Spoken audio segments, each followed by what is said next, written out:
नमस्कार, मैं हूं आशुतोष और आप देख रहे हैं सत्यहिंदी.com। सत्यहिंदी.com में खास कार्यक्रम आशुतोष की बात में आपका स्वागत है।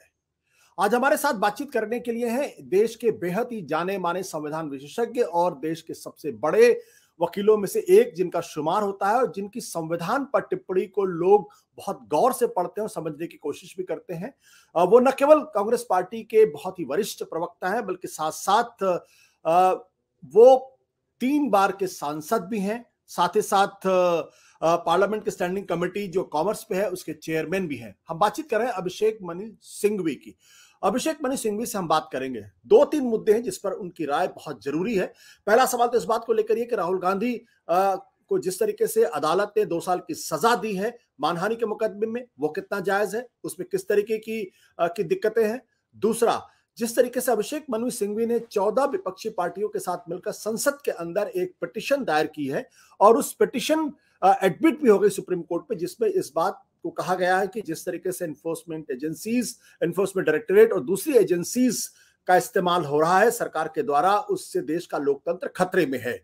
अभिषेक जी, आपका बहुत बहुत स्वागत है। अभिषेक जी, सबसे पहले तो आपकी टिप्पणी इसी बात को लेकर कि जिस तरीके से अदालत का फैसला आया है, अदालत के इस फैसले पर आपकी पहली नजर में क्या टिप्पणी? क्या आपको लगता है ये जायज फैसला है डिफेमेशन के मामले में 2 साल की सजा? धन्यवाद आशुतोष। इसका उत्तर है नहीं, जायज नहीं है। इसके कई पहलू हैं और मैं संक्षिप्त में आपको अगर कुछ पहलुओं पर टिप्पणी करूं।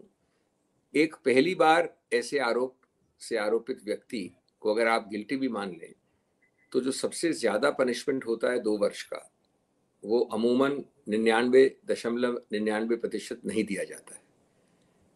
डेफेमेशन मैं मान नहीं रहा हूं कि मानहानि हुई है, लेकिन अगर आप मान लें तो भी कन्विक्ट हो भी जाएं तो अमूमन 2 महीने, 3 महीने, बहुत करके 6 महीने के दंड होते हैं।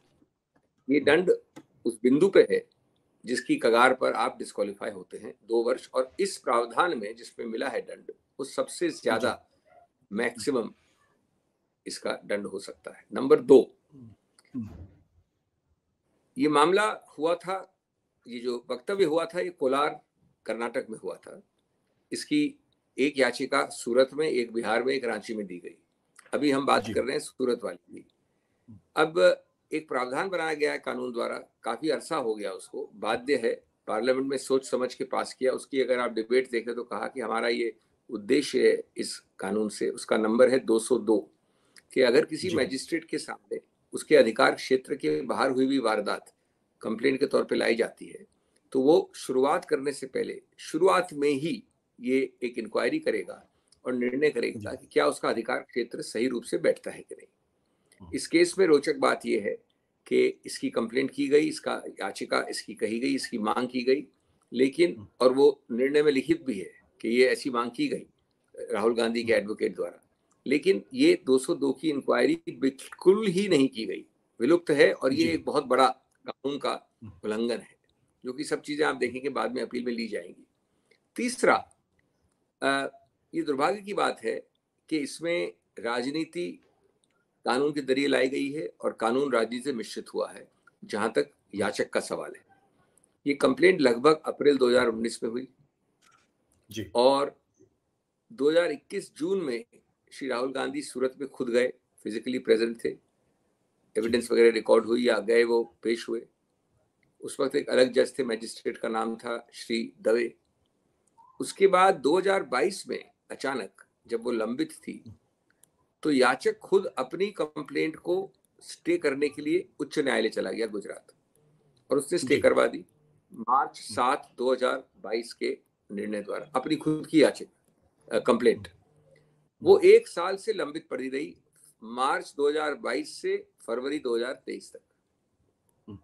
7 फरवरी को राहुल गांधी एक बहुत जबरदस्त प्रभावशाली वक्तव्य देते हैं संसद में, आप जानते हैं उसके बारे में जी। और 16 फरवरी को 9 दिन बाद वो याचक जाता है उच्च न्यायालय के पास और कहता है कि जो मेरा खुद में मैंने स्टे लिया है उस स्टे को मैं विड्रॉ कर रहा हूं, यानी स्टे हटा दीजिए और नीचे जल्द से जल्द खत्म होना चाहिए। मामला हाईकोर्ट हटाता है स्टे, ट्रायल शुरू होती है 27 फरवरी 2023 को और 23 मार्च परसों उसका निर्णय आ जाता है। तो निश्चित रूप से इस प्रकार की ट्रायल और जो स्पीड रही है ट्रायल की, उसमें 202 का तो सवाल ही नहीं उठता। उसके अलावा भी कई त्रुटियां होंगी जल्दबाजी में। चौथा, मैं समझता हूं कि इसका एक, ये तो हुआ कुछ कानूनी बातें और भी बहुत हैं। मैं आपको, अगर आप प्रश्न पूछेंगे, या मैं ज्यादा बोर नहीं करना चाहता तकनीकी बातों से, इसका एक साहब राजनीतिक आयाम जी, मैं आपके राजनीतिक आयाम पे आऊंगा। अब एक सवाल यहाँ पर यह कि जिस व्यक्ति ने ये मुकदमा, ये कंप्लेन की है, क्या उनका लोकस स्टैंडाई इस मामले में बनता है? वो कह रहे कि मोदी समुदाय का अपमान हुआ या मोदी सरनाम वाले लोगों का अपमान हुआ, क्या इस मामले में उनकी लोकस है? ये चौथा मुद्दा है, मैं 3 बताया आपको, ये चौथा बिंदु होगा। अगर वो ये नहीं कहें कि समुदाय का बनता है तो ये कंप्लेंट चलेगी ही नहीं। वो जानते हैं कि ये जो याचिका है, कंप्लेंट है, ये मेंटेनेबल नहीं है कानून में। इसलिए उन्होंने ये कहानी घड़ी है कि राहुल गांधी ने पूरे समुदाय का अपमान किया। मैं आपको 2 मिनट में समझाना चाहता हूँ। ये देखिए, क्रिमिनल फौजदारी मानहानि के मामले में जब तक याचक खुद ये प्रमाणित न करे कि किस प्रकार से आप आशुतोष या मैं अभिषेक सिंघवी की मानहानि हुई है, किस प्रकार से मुझे नुकसान हुआ है, या मैं किस प्रकार से एग्रीव्ड हूं, तब तक वो मेंटेनेबल नहीं होती है। अब मजे की बात यह है कि जो उस वाक्य में 3 नाम है, उन तीनों नामों में से किसी ने भी याचिका फाइल ही नहीं की है। तो जब 3 लोग, अगर आशुतोष और सिंघवी जिनके नाम लिए हैं, दोनों फाइल नहीं करते हैं, या तीसरा आदमी फाइल नहीं करता है, तो निश्चित रूप से जो फाइल करता है उसका नाम तो नहीं लिया गया है जी। जो ये मिस्टर मोदी है, उनका नाम तो नहीं लिया गया था। तो उनके लिए अनिवार्य हो जाता है कहना कि इस वाक्य द्वारा हर ऐसे व्यक्ति जिसका सरनेम ये है उसको अपमानित किया गया है। ये बिल्कुल एक मनगढ़ंत कहानी है। एक लगभग 3-4 पन्नों की वक्तव्य में, जो कि भ्रष्टाचार के बारे में है, दुरुपयोग के बारे में है, कुशासन के बारे में है, कीमतों के बारे में है, बेरोजगार के बारे में है, उसमें एक वाक्य आता है जिसका कोई भी ऐसा इंटेंशन नहीं हो सकता। ये 5वां बिंदु है, इंटेंशन नहीं हो सकता मानहानि करने का। उसको विकृत रूप से देखकर और ये कहे कि पूरे समुदाय को किया है, ये एक आरोप लगाया गया है।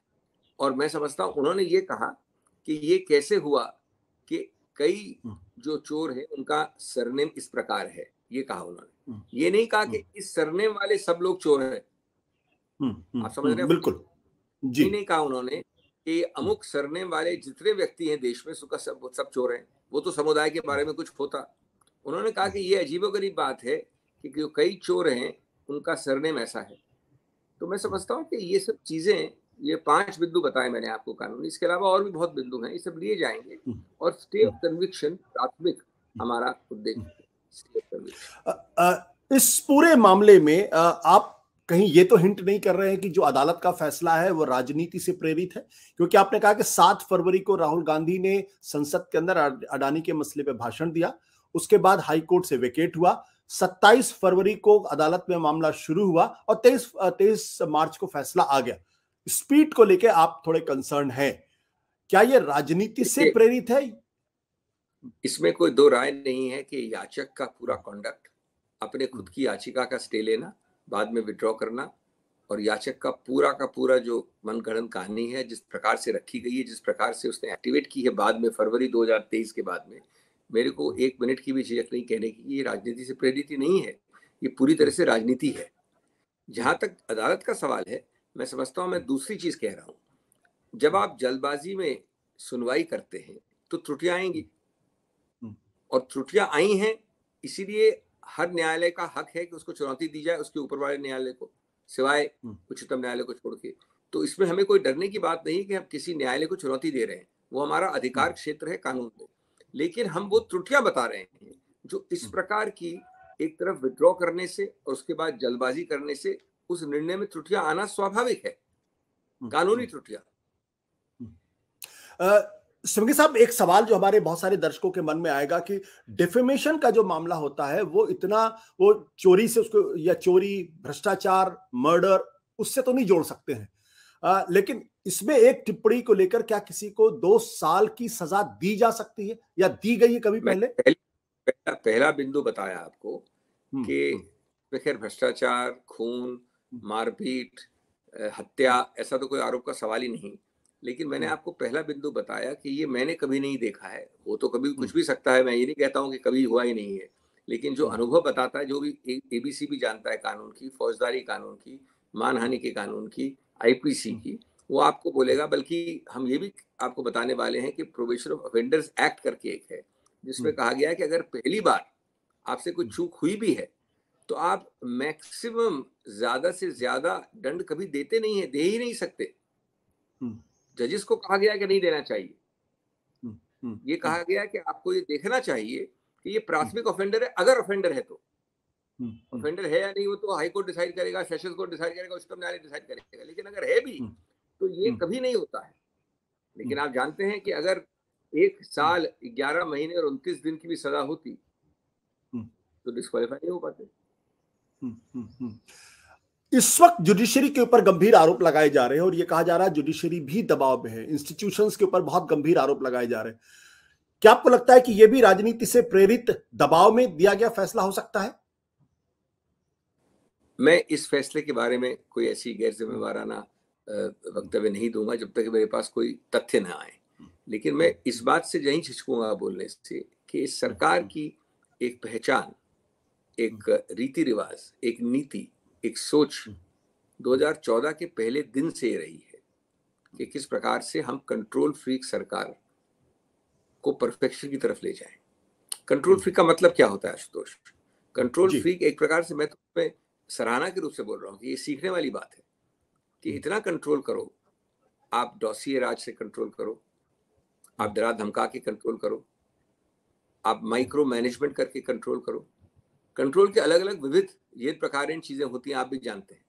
लेकिन आप कार्यपालिका में, ब्यूरोक्रेसी में, भारत जैसे विशाल देश में 40-50 ज्वाइंट सेक्रेटरीज पे दुष्प्रभाव डालो, कंट्रोल करो। न्यायपालिका के, मैं इंडिविजुअल जज की बात नहीं कर रहा हूं, लेकिन संस्था के रूप में आप उनको सताओ, उनको ऑब्स्ट्रक्ट करो, अवरुद्ध करो। हम समझते हैं कैसे होती हैं चीजें। मैं एक संस्थापिक रूप की बात कर रहा हूं।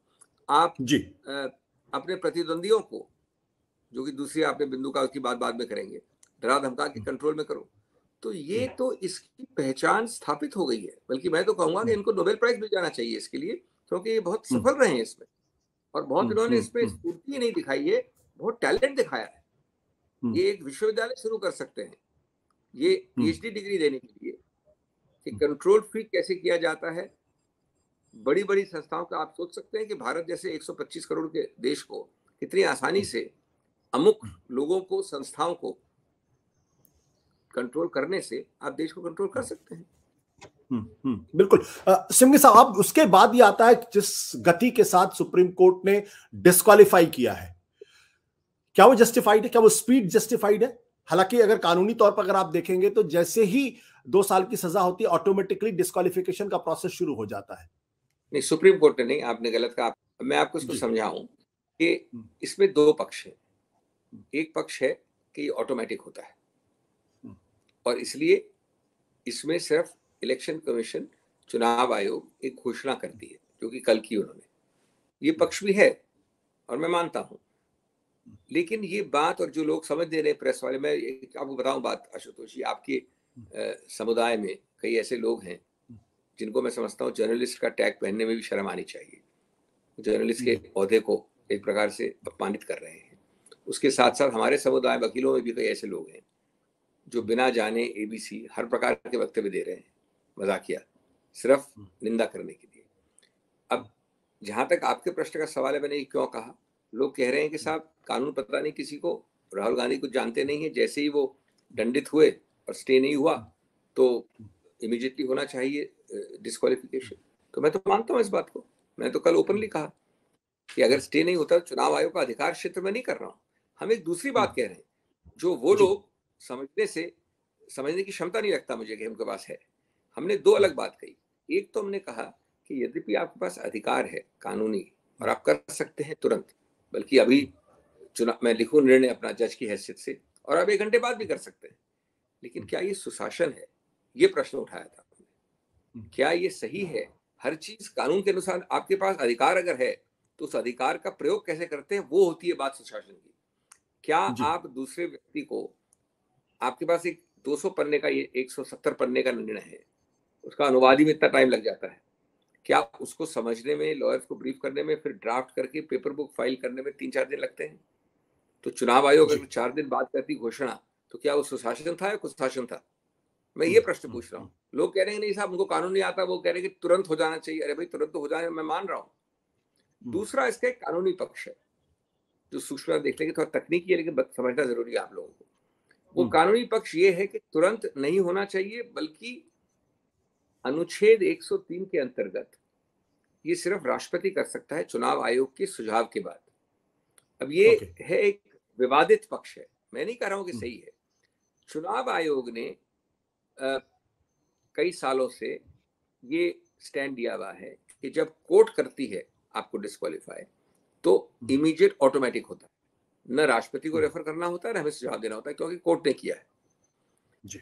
लेकिन दूसरा पक्ष ये है कि अगर संविधान 103 में लिखा है कि किसी प्रकार का सांसद का डिस्क्वालिफिकेशन हो, उसके लिए राष्ट्रपति का सुझाव, राष्ट्रपति का ऑर्डर, आदेश चुनाव आयोग के सुझाव के बाद ही हो सकता है।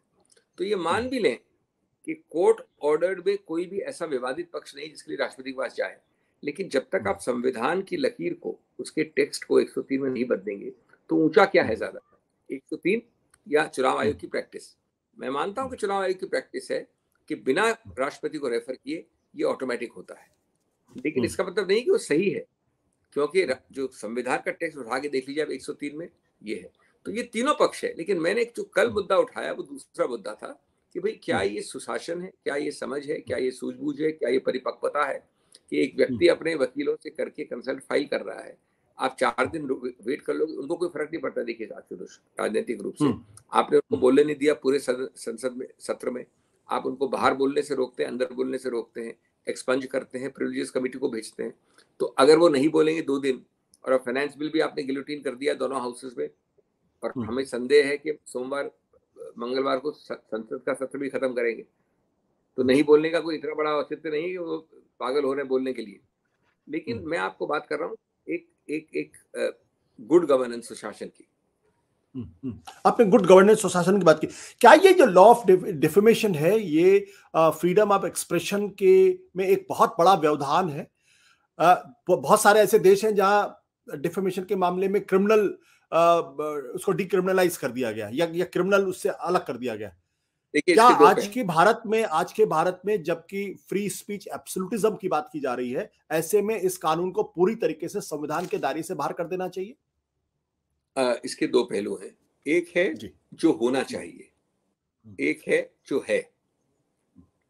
और ये बड़ा रोचक प्रश्न पूछा आपने, इससे मैं खुद भी निजी रूप से भी संबंधित हूँ। जो होना चाहिए, मैं मानता हूं कि इसको हटा देना चाहिए। मतलब हटाने का मतलब कि ऑट क्वेश्चन जो है, एक वैल्यू जजमेंट है, एक मूल्य को मैं, अपने मूल्य को रख रहा हूं आपके सामने कि भाई ज्यादातर विकसित देशों में हटा दिया गया था सब जगह, लेकिन इंग्लैंड से, ऑस्ट्रेलिया और कनाडा से भी और जगह हट गया है। वो हटाएगा कौन? संसद, क्योंकि कानून है, एक प्रावधान है 499, 500, उसको हटाने के लिए आपको एक संसद का पारित करना पड़ेगा आदेश। तो वो मैं मानता हूं होना चाहिए, और जल्द से जल्द होना चाहिए।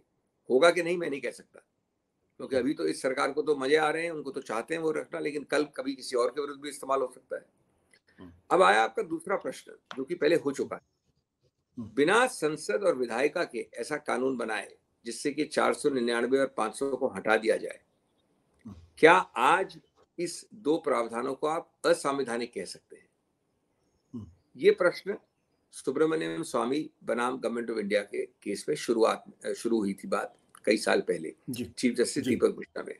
आयरनी है, विडंबना है कि उसमें डिफेंड में कर रहा था जो व्यक्ति वकील, वो मैं था, उस तरफ सुब्रमण्यम स्वामी थे, इस तरफ मैं था। तो हमने ये आर्ग्यू किया, मैंने ये आर्ग्यू किया, और वो लिखित जजमेंट है, और सफलता के साथ आर्ग्यू किया कि अगर कानून हटना चाहिए वो विधायिका करेगी, आप इसको असंवैधानिक नहीं करार कर सकते। क्यों नहीं कर सकते?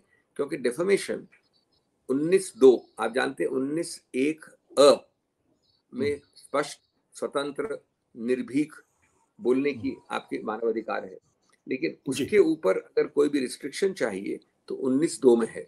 और उसमें शब्द डेफेमेशन लिखा है, और डेफेमेशन में क्रिमिनल और सिविल का फर्क नहीं किया गया है हमारे संविधान में। तो मैंने ये कहा कि आप बदल सकते हैं, कानून बदलना चाहिए, लेकिन जब तक कानून नहीं बदले तो आप नहीं कह सकते कि ये असंवैधानिक है। और ये मेरा पक्ष, जो मैंने दलील की थी सुब्रमण्यम स्वामी वाले केस में, मैं जीत गया था। सिंह साहब, आपने एक और बहुत दिलचस्प पिटीशन दायर की सुप्रीम कोर्ट के अंतर्गत 14 अपोजिशन पार्टीज के मिला के, जो एनफोर्समेंट डायरेक्टरेट और सेंट्रल एजेंसीज का जिस तरीके से दुरुपयोग हो, आपको इसकी जरूरत क्यों पड़ी और क्यों आपको लगता है कि यह भारत के लोकतंत्र के लिए एक बड़ा खतरा है? ये बड़ा एक रोचक मामला है और आपको थोड़ा सा समय देना पड़ेगा, क्योंकि थोड़ा तकनीक है, लेकिन आपको रोचक लगेगा और मुझे विश्वास है कि आपके दर्शकों को भी रोचक लगेगा।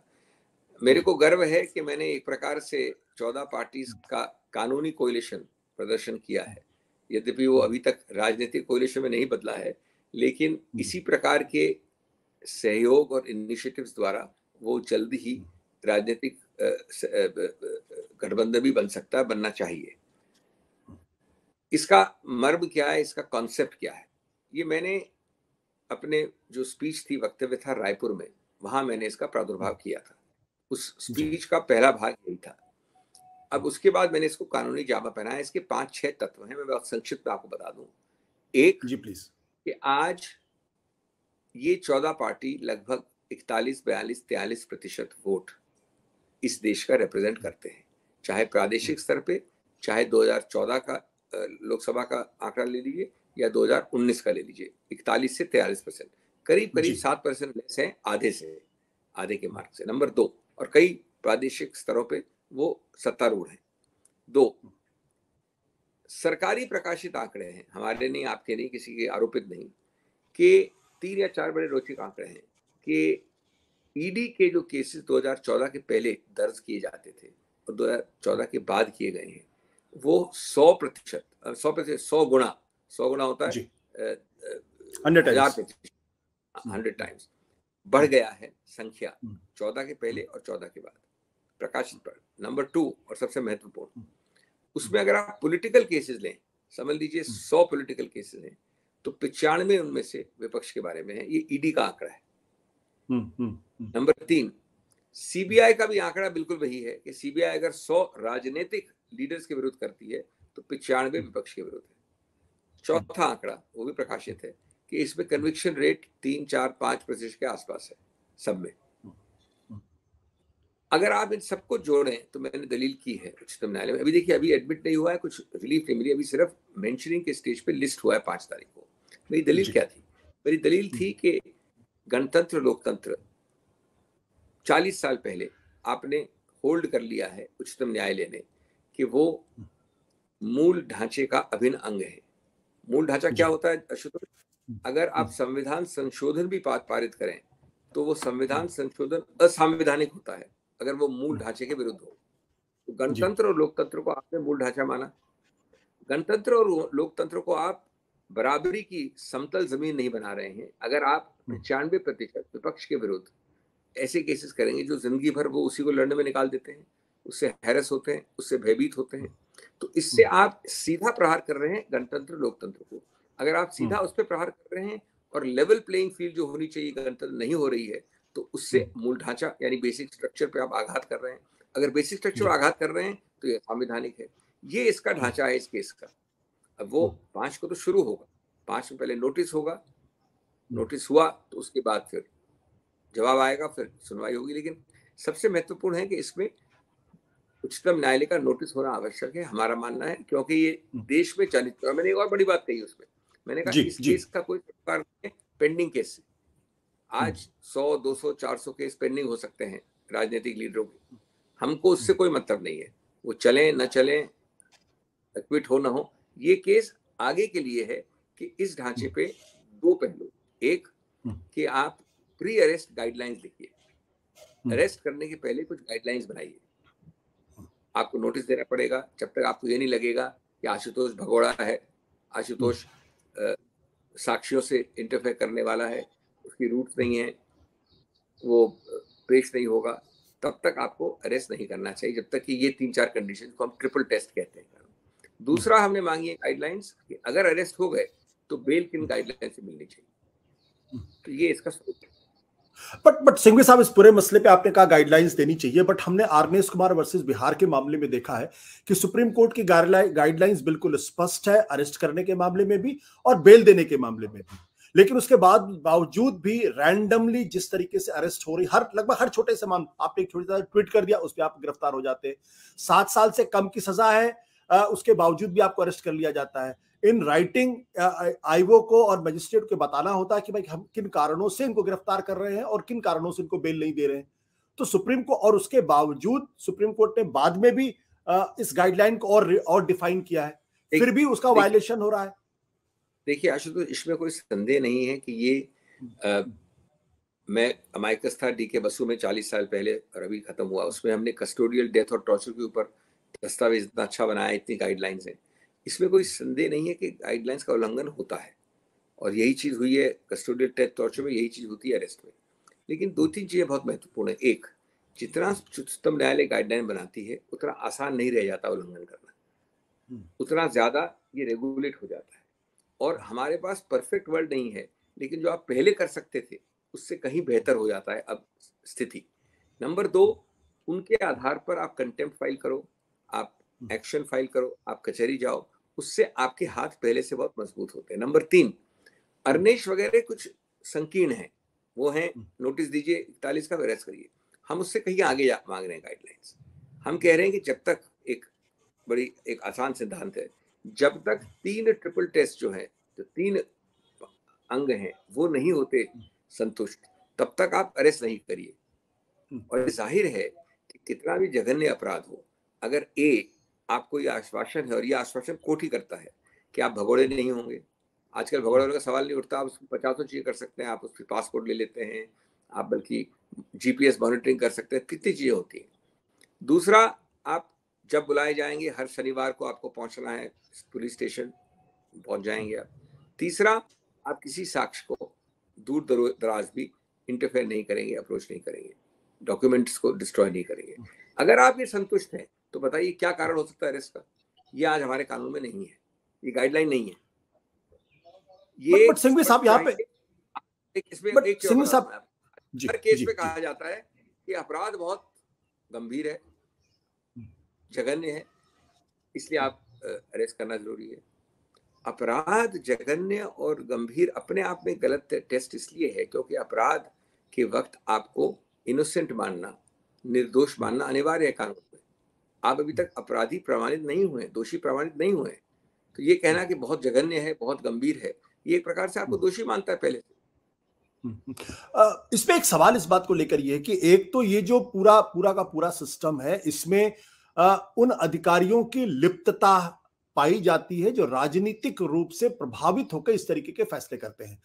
आपने कहा गाइडलाइंस दे देगी, गाइडलाइंस दे दिया गया, लेकिन उसके बावजूद भी द प्रोसेस इज पनिशमेंट। अगर मेरे खिलाफ केस दर्ज किया गया, मुझे रोज थाने में बुलाया जा रहा, रोज मुझसे पूछताछ की जा रही, 10-10 12 घंटे किया जा रहा, घर में मेरे आके रेड की जा रही है, मेरे बीवी बच्चों को परेशान किया जा रहा है, तो गाइडलाइंस के बावजूद अगर गिरफ्तार ना भी करेंगे तो भी मेरा हैरेसमेंट होगा। कोई संदेह नहीं है, लेकिन साथ साथ देखिए कहीं ना कहीं आपको बैलेंस करना पड़ता है, संतुलन। आप ये नहीं कह सकते कि किसी को अरेस्ट कर नहीं सकते कभी, आप किसी को नोटिस दे नहीं सकते कभी आप, क्योंकि दोनों चीजों को एक संतुलन करना होता है।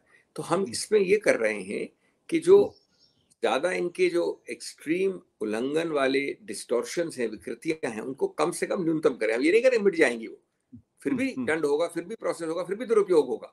मैं चाहूंगा तो कोई गाइडलाइन सुप्रीम कोर्ट की ऐसी नहीं हो सकती जिसको मैं उल्लंघन नहीं कर सकता। अगर मैं बहुत शातिर या बहुत ही तेज तर्राट पुलिस अफसर हूँ, या एक ऐसा ब्यूरोक्रेट हूँ जो अपने राजनीतिक मास्टर से अपने नंबर बनाना चाहता हूँ, तो वो तो होगा, लेकिन इसका मतलब ये नहीं कि आप उनके अधिकार क्षेत्र को, उनके पावर को थोड़ा आप कंट्रोल कर सकते हैं, काफी ज्यादा, काफी हद तक।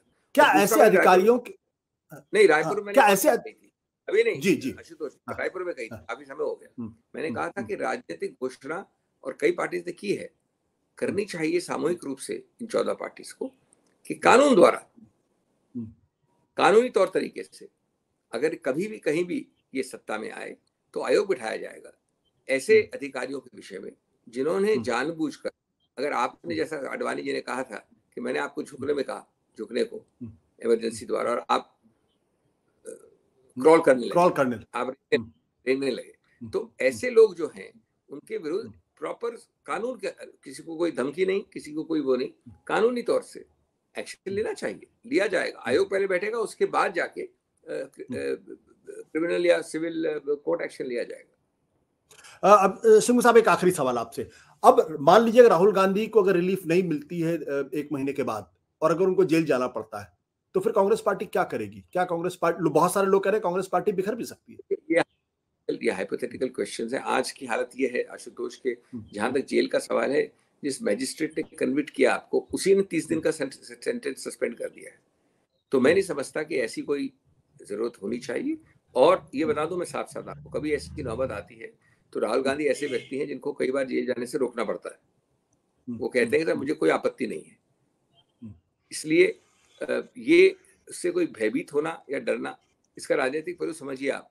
वो बाहर जाते हैं बोलने तो उनको डराया धमकाया जाता है, एक झूठे आडंबर पे आधारित राष्ट्रवाद के आधार पे, जहाँ पे सिर्फ बहाना है राष्ट्रवाद, सच्चा राष्ट्रवाद नहीं है।